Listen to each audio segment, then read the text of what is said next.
ესე მიდგომა მით უმეტეს ბავშვთან რომ აი ღმერთი დაგჭის არასწორია პირიქით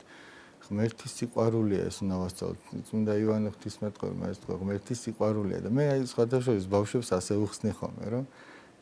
აი ეხლა შენ ხო გყავს მეთქი მეგობარი ხო გყავს და შენს მიმართ ხო კეთილგანწყობილია შენი მეგობარი და არ გეშინია რომ ისეთი რამე გააკეთო რომ მისი კეთილგანწყობა დაიკარგოს მეთქი შენს მიმართ აი ხო გეშინია კიო მეშინია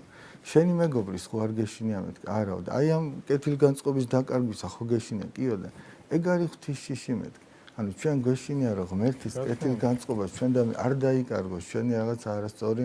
მოქმედებით და უფრო მეტად კი სინანულით იმიტომ რომ ახლა არასწორი მოქმედებები ჩვენ ყველას გვაქვს ყველა ცოდვილი ადამიანები ვართ მაგრამ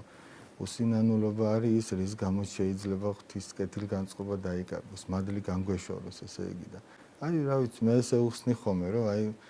ღვთის შიში არის ის რომ გეშინია